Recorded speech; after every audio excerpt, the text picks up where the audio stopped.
তাহলে কমন কি যাবে এখানের মধ্যে? 2^20 কমন যাবে।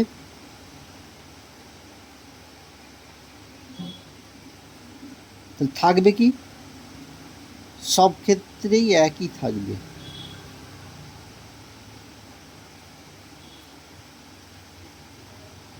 এবার কি হবে? 2^20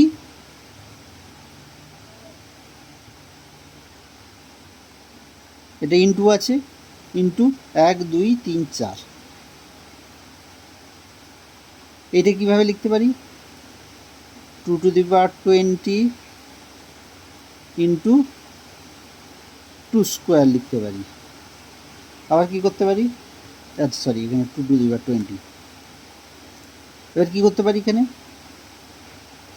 যেহেতু বেসগুলো একই আছে, অতএব পাওয়ারগুলো যোগ হয়ে যাবে। বেস কি আছে? 2, পাওয়ার কি আছে? 20 প্লাস 2। অতএব কী করবো আমরা?